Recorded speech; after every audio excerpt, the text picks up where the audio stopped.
All right, so now we're going to make some comments about our wonderful student playing Gavott's, Bach's Gavotte in C minor from Book 3, Suzuki, for the Level 3 exam. And we had some wonderful observations about the bow. Do you want to start with that? Well, we were noticing how his first finger looked like it was pretty separated from the second finger, and it looked a little bit locked. So I would encourage practicing some more bowing exercises and fluidity with the bow. I felt like for interpretation, he was making an effort at shortening the second note, yada, but I felt in the rest of it, it just felt on one plane to me, so I'd like to hear a lot more phrasing. I didn't really hear dynamics, so I'd encourage dynamics.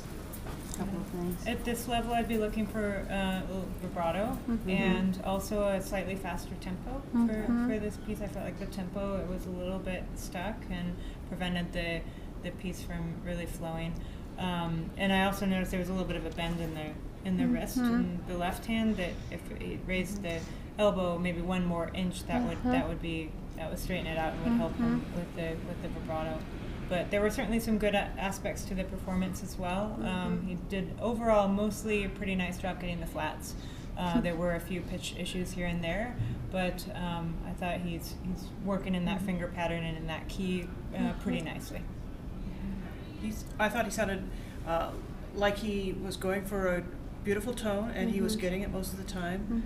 And one of the things that's holding him back is that for bow distribution, and you could really see this in his scale, but all the way through his piece, he tended to play the first note with much more bow than the second note. And I'm not talking about the da-da, da-da, da-da, but all the way through, you could watch him.